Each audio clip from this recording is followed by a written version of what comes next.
Now the alternator is in synchronization with grid. The voltage is phase 2 neutral voltage is 238. So first voltmeter shows the grid voltage, second voltmeter shows the alternator voltage, and the frequency is 49.9. Here we can see. So now it is under synchronization mode. So now the excitation is 0.43 ampere. So this is under normal excitation condition. Let us increase the excitation. By using the rheostat, here I am increasing the excitation and I will observe the current of alternator. So now the excitation current is 0.43. I am increasing the excitation by varying this rheostat. Look at the ammeter. So this ammeter indicates the current of alternator.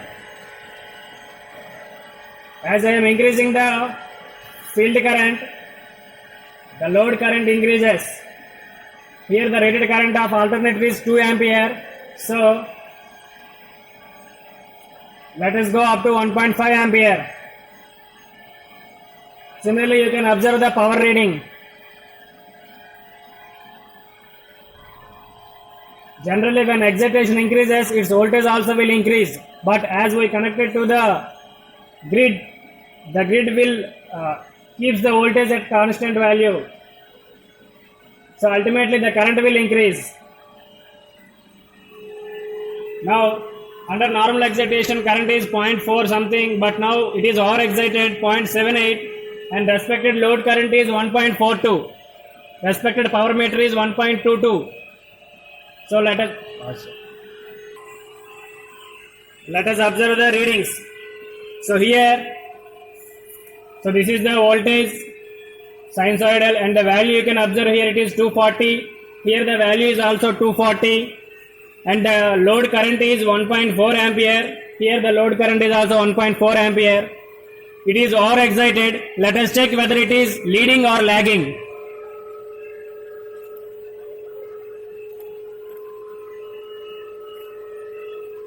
Let us check whether it is leading or lagging.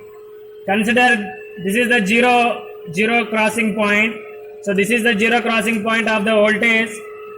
This is the zero crossing point of the voltage, and check the zero crossing of the this is the zero crossing point of current. So that indicates voltage and current both are having some phase difference and your current is lagging. Once again, this is the zero crossing point of voltage and this is the zero crossing point. This is the zero crossing point of current. So there is some phase difference. Here current is lagging with respect to the voltage. As the overexcitation happens in the alternator when it is connected to the grid, the effect is it gives the lagging power factor. Let us reduce the excitation. Let us reduce the excitation. Now I am reducing the excitation. Normal value is 0.45 normal excitation. Now I will reduce the excitation by using this rheostat.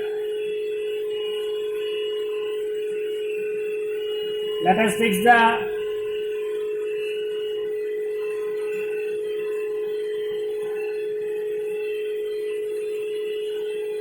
this is the under excited alternator. Excitation current is 0.18 ampere. The load current is 1.11. Now let us check the voltage and current parameters.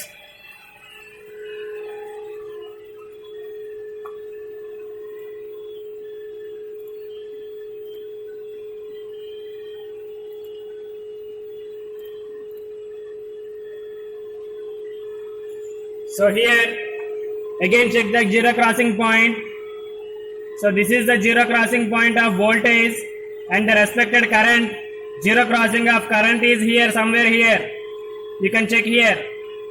This is the zero crossing of current and this is the zero crossing of voltage. That indicates current is leading with respect to the voltage. This is the zero crossing of voltage and the zero crossing of current is somewhere here. So there is some phase difference. So here the current is leading with respect to the voltage. So in this way, during over excitation the current is lagging and during under excitation the current is leading nature. Ready. So this is the normal excitation. Under normal excitation of current 0.44 ampere of field current, the minimum current is 0.28 ampere. This is the minimum current drawn by the alternator under this synchronization condition. So this is the normal excitation. Now I am increasing the current. As I am increasing the excitation current increases, at the same time the load current also increases. You can observe the 2 meter readings. Here the field current is increasing and the load current is also increasing. You can observe the power reading also. Power reading also increases.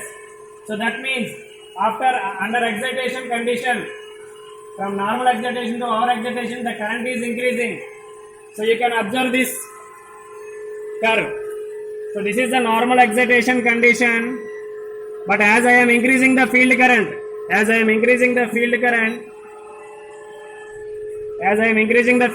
the load current increases. Now the load current is 1.31 ampere and the respected field current is 0.74.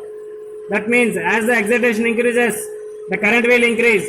Now let us go to under excitation condition. Reduce the field current which is below 0.44 ampere. Let us check the generator current. So now the current is 0.74. I am reducing the current below normal excitation.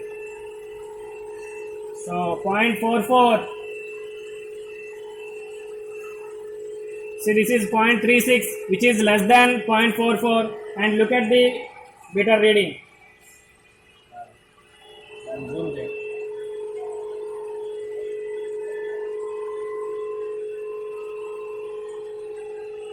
See, the load current is increasing again.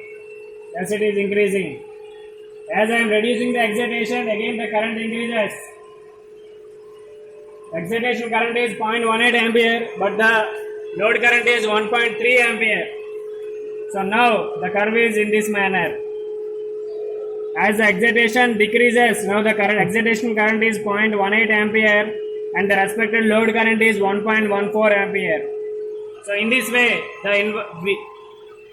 the V curve can be obtained.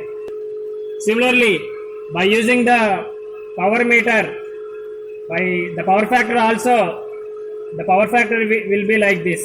So this is the curve between power factor and field current, and this is the curve between generator current and field current. In this way, V curve and inverted V curves can be explained.